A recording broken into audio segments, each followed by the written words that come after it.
So the government, why does the government benefit from the existence of a central bank? Because it's a way of financing its operations, as Tom and others have been talking about. So specifically what happens is the government wants to spend money, because that's popular to do, but if it taxes people too much, they get upset, and then if it borrows just from people in the private sector or other governments, then again, there's a limit to how much you can do, because the more you borrow, the interest rate goes up, and then if you get too indebted, people might just stop lending to you because they're not sure you're going to be able to repay. So what happens is let me just walk you through an example. So the Treasury, let's say, wants to spend $1 million more than it has, right? Well, given its taxes and everything else. So it sells $1 million worth of new bonds in an auction. So somebody in the private sector has savings, lends it to the Treasury. So okay, the government's happy there, it can go spend $1 million more than it would have had this not been available. But then this person now in the private sector who has $1 million worth of bonds, what can happen to those? Well, if the Fed engages in what the textbooks call an open market operation, the Fed can come in and buy those bonds from the person who lent the money to the Treasury, right? And how does the Fed buy a bond? It writes a check drawn on the Federal Reserve for $1 million and hands it to the person. So now those bonds that the Treasury issued end up on the balance sheet of the Fed, okay?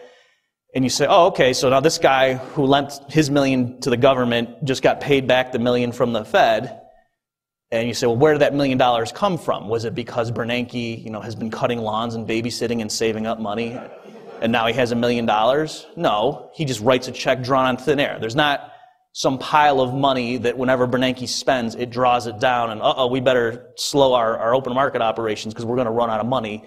No, it's just numbers on an account. It's electronic at this point, right? They don't even need to use the resources of paper and ink. It's just all electronic, or a lot of it's electronic, okay? So that's right there, $1 million new dollars has been created, and so that's inflationary, right? That the $1 million of that individual in the private sector saved and lent to the government spent it, so that's pushing up prices. But this guy now, he doesn't have to reduce his spending because Bernanke wrote him a check for $1 million, and that money's good too, right? That's equivalent to any other money that's in our system. If it comes from the Fed, that's high-powered money. That's good stuff, right? That's legal tender. So he can now go out and spend as well. So there's $1 million more dollars in the economy already in this story. Now, you say, okay, well, so already we see, why does the government benefit? Why do they like having a central bank around? Because the interest rate that they get charged on lending or borrowing money is lower than if we didn't have the Fed. And just so you know, in my mind, I'm picturing the Fed's over here, the Treasury's here, and this guy in the private sector's here. All right? I don't know why, that's just where they ended up. I actually don't like it because now the government and the Fed are right behind me. It's sort of scary. So the Treasury, they benefit because the interest rate is lower than it otherwise would be. And why is that? Because the Fed is waiting in the wings to be a big buyer of the Treasury's debt. So just for an analogy, imagine you're a car producer and you make a very particular type of car, some obscure model that's got a small market, but occasionally the Federal Reserve will come in and go to car dealers and they will just write checks and buy your type of car from these dealers.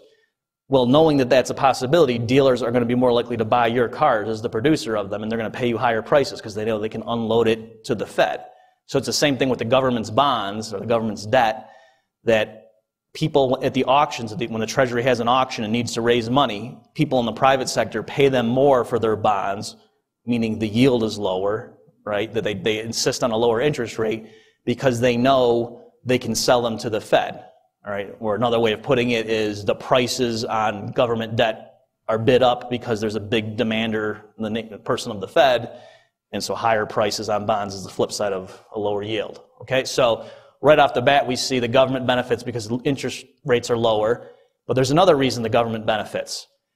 That even when the Treasury pays interest on its debt, so someone buys a bond and they pay a certain amount, and then, if it's a long-term 10, 20-year instrument or security, the Treasury makes periodic interest payments. Well, to the extent that the Treasury is making its interest payments to bonds that are on the Federal Reserve's balance sheet, so that money goes out the Treasury's front door and it goes into the Fed. So the Fed, in terms of its bookkeeping, it has earnings as I forget which one of the speakers mentioned that, but it was something like 50-something billion, was that right, this past year? Okay, so it doesn't cost that much money to run the Fed. You know, they have their electric bill, they got to cut the lawn, they got to, you know, pay the janitors to clean the floors, but it doesn't cost that much money. So what do they do with it after they've paid everyone off and they, you know, fund the research for Fed economists and so on, who just so happen to write research papers glorifying the Fed, you know, they're getting paid by. After they, you know, they pay all their bills, they have a bunch of money left over because they have all these assets on their balance sheet that they bought writing money on thin air. And what do they do with the excess earnings? They what's called remit them to the Treasury. So, and you can go look up, you know, and that's in the article I mentioned. I show you the link to the official government site showing last year how much the Fed transferred to the Treasury. So in the terms of the federal government's books, you know, they have tax revenue, they have other sources of income. One source of income is, I forget what they call it, but earnings remitted from the Treasury or from the Federal Reserve. Okay, so the interest that the Fed or the Treasury pays out on its borrowings, to the extent that it goes to the debt held by the Fed, comes right back in the back door. So that's another reason the government benefits. That the interest rate is lower and a lot of the payment going out comes right back in. Okay? So it'd be like if you borrowed money from your parents with a contractual interest rate and they charge you a low rate because, you know, they're your parents, but then the amount they would give you on your birthday was higher because any money you paid them in interest, they just would give you back as a birthday present.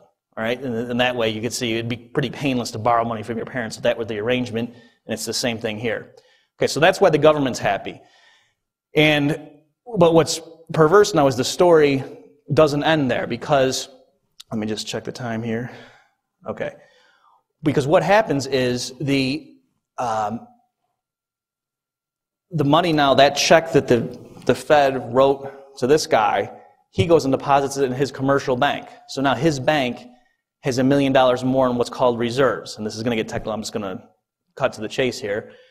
And so that bank now has $1 million more in reserves. And the way the banking system is set up, the legal requirements and so forth for banking in the U.S., you have to have roughly 10% set aside to back up your outstanding deposits.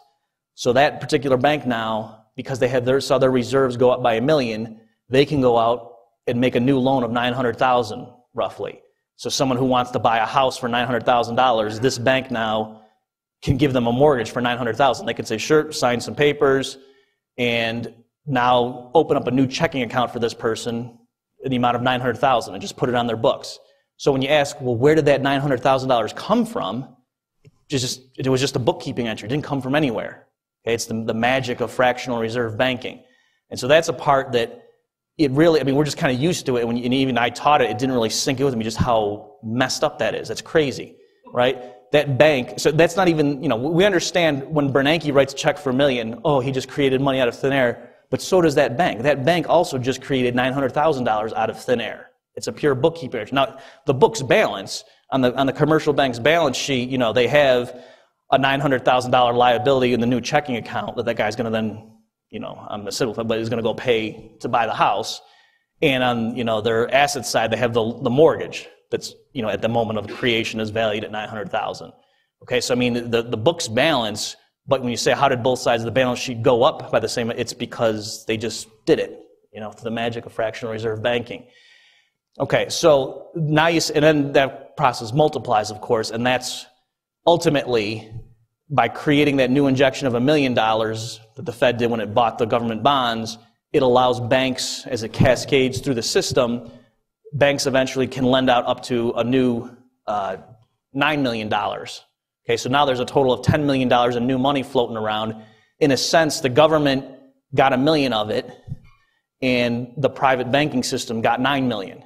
Okay, so when you try to think through inflation and the consequences, the way our system is set up right now, actually, and again, just rounding off and dumbing things down a little bit, but in a sense, of all the new money and credit that's created, 10% of it the government gets, and the private bankers get 90%, the ones who are really, you know, the first line to receive things from the Federal Reserve's injections. Okay, so you can understand now why this is an incredibly lucrative arrangement, and it's a win-win as far as they're concerned, and why, you know, the big bankers really like this system. And so if they got somebody like Ron Paul shooting his mouth off talking about end the Fed, they don't like that. And so it's not a coincidence that all, you know, these major media are depicting him as such a kook, because they got a good thing going here, and get someone to shut this guy up, right? You don't want people talking about this stuff. Okay, so that's the way things stood for a while. But let me now very briefly explain how are things even worse. What has Bernanke done that's just qualitatively different? It's what he's done is so that's a great system, but now you would think, how could you possibly lose money being a banker with the thing rigged in your favor? Well, you can, all right? It takes a special sort of man to be able to lose money with this arrangement. And what do? They make so many bad loans, right, that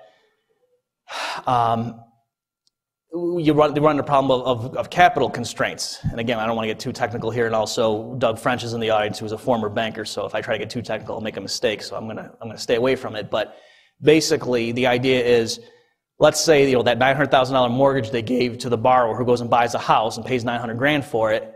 Turns out how the real estate market collapsed. Now that house is only worth $500,000. If the person had to sell it, it would only fetch $500,000. So the bank, if it were being honest and wanted to mark its books down, it knows this guy is going to default on his mortgage. He's probably going to walk away, and we're going to be stuck with this house that was the collateral.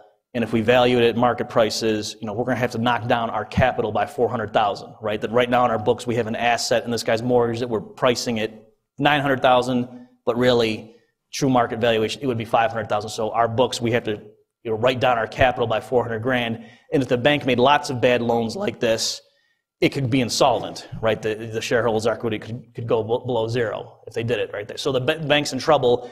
And just the original thing of providing a new way for them to make new loans, which is the standard way that the Fed helps the banks, that doesn't help them get out of that particular pickle, right? Because if you're insolvent, you're insolvent. You can't get out of that just by making new loans if you have no capital. Okay, so what has changed in this crisis is Bernanke has now, what he has done is not merely said, okay, I will allow you, I'll write checks to people, and then when you get new reserves, you can go make new loans pyramided on top of that. But in addition, if you've got things on your balance sheet as a bank that if you had to value them at the right market price, you'd be insolvent, we as the Fed will come in and we'll buy that stuff from you and we'll pay par for it. Okay, so you have this mortgage that, really ought to be worth $500,000. I'll write you a check for $900,000, and there you go, and you give me that mortgage. We'll take the bad mortgage off of your hands. Okay, so now the bank is whole, its books are fine, it doesn't have to write down its capital, and everything's great as far as that banker is concerned. And so that's partly how Bernanke, rescued the economy, is by buying up all of these so-called toxic assets and through all sorts of other really complicated things. So when you step back and say, well, did he really fix things? Is that possible? Well, no. I mean, they still made the bad loan. That doesn't undo the fact that the loan was a mistake, that they shouldn't have given a $900,000 mortgage to that person, or he shouldn't have been able to pay that much for a house when really that price was inflated. But yet you get through the immediate storm that bank would have failed, would have gone out of business had they had to value the asset at the true price. But now the Fed takes it out of its balance sheet, and for some reason, if the Fed does that and everyone kind of thinks, well, by definition, they just pay that much for it, so that's what it's worth. All right, and people say, what's the economy like right now? I didn't make this analogy up. I think it's a good one. That I think the U.S. economy, since Bernanke has been doing all this stuff, is sort of like in the old Roadrunner cartoons when Wile E. Coyote runs off the cliff. So he's going and he runs off the cliff, but until he looks down, it's fine. But then once he looks down, he starts going. And I think it's the same thing here, that everyone kind of knows that we're in limbo. Like this, what does it mean interest rates have been basically zero for this long? And we've seen, all these mistakes, all these banks should have failed, and yet Bernanke somehow magically seems to have cured it all just by buying up all these assets. And, I think because people, they don't really believe in economics the way a lot of the Austrians do. I think a lot of people don't really believe in truth, as it were. They don't really believe in laws of economics, and so they kind of think, well, look, nothing's happened so far, so let's just keep going along, and maybe it'll just all blow over. And, as an Austrian economist, we know that no, that can't be true, that the mistakes really were made during the bubble years, and the reckoning will come. All that's really happened is that Bernanke has transferred a lot of those bad assets onto the Fed's balance sheet. So in terms of the qualitative difference there, how are things different now than they were? Before, all the Fed could really do is just provide a general sort of, euphoria, that it could really, create a bunch of new money, in essence, and give 90% of it to the bankers to go lend out and give the government the other 10%. And then prices would eventually rise when that worked its way through the system, and final consumers got it and went to the store and bought milk and eggs and gasoline, and that was what would push up prices. But now he's qualitatively more powerful because he can go into individual banks who have made bad loans and buy up their assets, whereas before, typically, the Fed could only buy, or in practice, it would only buy government debt. That was the majority of the stuff on the Fed's balance sheet was debt issued by the federal government. You know, there's some other things too, but that was basically the story. Whereas now, Bernanke can say, you know what, I'm worried about the housing sector, so I'm going to come in and I'm going to buy $1.5 trillion worth of bonds issued by Fannie and Freddie. Or, you know, I want to rescue them. This particular investment bank is too big to fail, right? If it went down, it would take the economy with it. So I'm going to come in and buy some of its toxic. Or this bank over here is going to fail. We need to rescue it. We're getting a private rescue agent to come in, but there's a lot of bad stuff on this bank's balance sheet. So to make the deal go through, we'll get some of it off its books, and we'll pay, you know, 100 cents to the dollar for it. And that's what would happen. And to just show you this isn't merely theoretical, let me read to you. This came out April 1st. This is from the Associated Press. And the title is, New York Fed Reveals What Bailout Billions Bought. So it says, after 2 years of secrecy, the Federal Reserve Bank of New York is disclosing key details about billions of dollars of risky investments it bought while rescuing insurance giant AIG and supporting the sale of failed investment bank Bear Stearns. So the Fed said on Wednesday what the investments were held by these three companies that created. So the Fed created these things called Maiden Lane and Maiden Lane 2 and Maiden Lane 3. So there's these companies that the New York Fed set up to be the repository to buy these things. And so just give you some idea here. Wednesday's closure marks a sharp reversal for the Fed, which has long refused to disclose many key details about the bailouts, including what assets it holds in these companies and what assets it accepted as collateral in making these low-cost loans to banks. When Bear Stearns teetered in March of 2008, the New York Fed brokered the company's sale to J.P. Morgan. The New York Fed created Maiden Lane to buy $30 billion of investments that J.P. Morgan was unwilling to take over. Okay, so just to talk you through that, what does that mean? So, you know, Bear Stearns was in trouble in March 2008, and it was going to go down, and that would have been awful, right? And it's unconscionable. The Fed has to do something. And so what they did, they didn't directly take over that bank, right? So in the common parlance, you listen to people on CNBC, they don't say that the Fed took over Bear Stearns. Like a lot of them would say, well, no, it was, you know, J.P. Morgan took it over, right? That was the one that assumed it. And so it's a private thing, and, you know, free market people should be happy here that the Fed stayed, but the way they got the deal to go through was the Fed came and bought $30 billion worth of stuff that J.P. Morgan didn't want, right, that Bear Stearns had, okay? So you see that's an indirect way. Again, what's happened is Bernanke now, instead of just writing checks and sort of causing this general inflation that the banks all participate in sort of indirectly by creating new loans, now Bernanke has found a way under the cover of this crisis to justifiably, you know, in terms of the conventional media treatment, he can now go up to banks and literally, you know, buy $30 billion worth of stuff in a single deal from them, bad investments they've made. All right, so before that would have been inconceivable before this crisis that the Fed could just go up to some private investment bank and just write it a check for $30 billion, and then that bank could hand stuff that's really not worth $30 billion, right? Because that would clearly be creating money out of thin air and just handing it over to private bankers just to rescue them from their dumb mistakes, right? That would have been inconceivable 10 years ago that he could do it so nakedly, and yet they're doing it now. Just to, I got just a minute or two left, just to give you an idea of how deceptive and secret all this is, and this was the impetus for the audit, the Fed movement, and so on.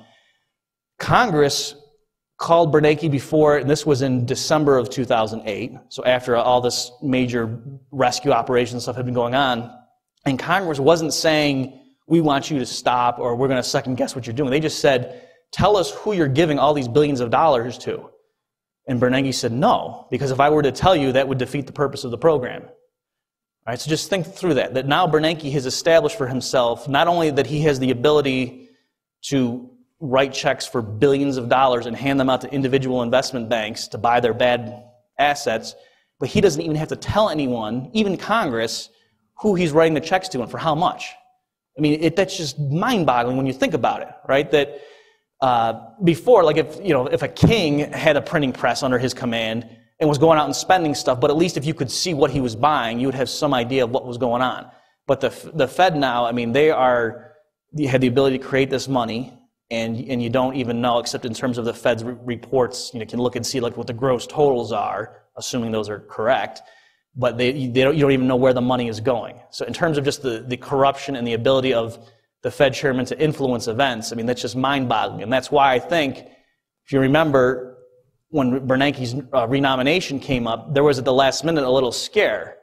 And a few key people were, I think because they knew the public was mad about the bailouts, and the whole alleged purpose of all this was to get extend lending to small businesses. But what's ironic is if you go look at the actual data, commercial lending and so forth was at an all-time high in October of 2008, and then it falls off like a stone. All right, so it doesn't prove anything, and maybe it would have fallen even faster had the Fed done nothing. But the point is, the conventional narrative of why they had to do all this stuff, you would think that lending was falling off, and then it zoomed back up when Bernanke intervened. No, it's the mirror image of that. So all these people are mad. These progressive, Democrat with a capital D activists are mad about the bank, the central bank, and so there was this run against Bernanke, and everyone rushed to his defense, all these big guns. I think part of it is because he literally gave billions of dollars to some of the world's most powerful people, so they owed him a big favor, right? And the same thing with Tim Geithner, who was the chair of the New York Fed when all this stuff was happening. That all this stuff on his tax evasion, you would think normally he would have had to fall on the sword, but for some reason he came through unscathed. And again, it's because he had a lot of powerful friends. Let me just close with my favorite quote in this story. Let me find it here. So the Fed it's revealing this stuff after 2 years of secrecy, and says the Fed has said its secrecy was necessary to help rebuild confidence in the financial sector and stabilize the banking system. Critics argue for more transparency, given that the bailouts could have cost taxpayers tens of billions of dollars. But identifying these assets, quote, would compromise the New York Fed's ability to maximize value for the taxpayer in the long run, quote, said New York Fed President William Dudley. Okay, so again, the Fed, they're saying we need to be able to write checks for billions of dollars to these investment bankers, and we don't force us to tell you who's getting this money, because then that would screw up our ability to maximize value for you taxpayers, you ungrateful wretches. Just trust us with this money and stop asking questions. Otherwise, you're going to screw up everything and lose money, right? So you might get a little bit suspicious, So anyway, that's the happy thought there, and thank you very much.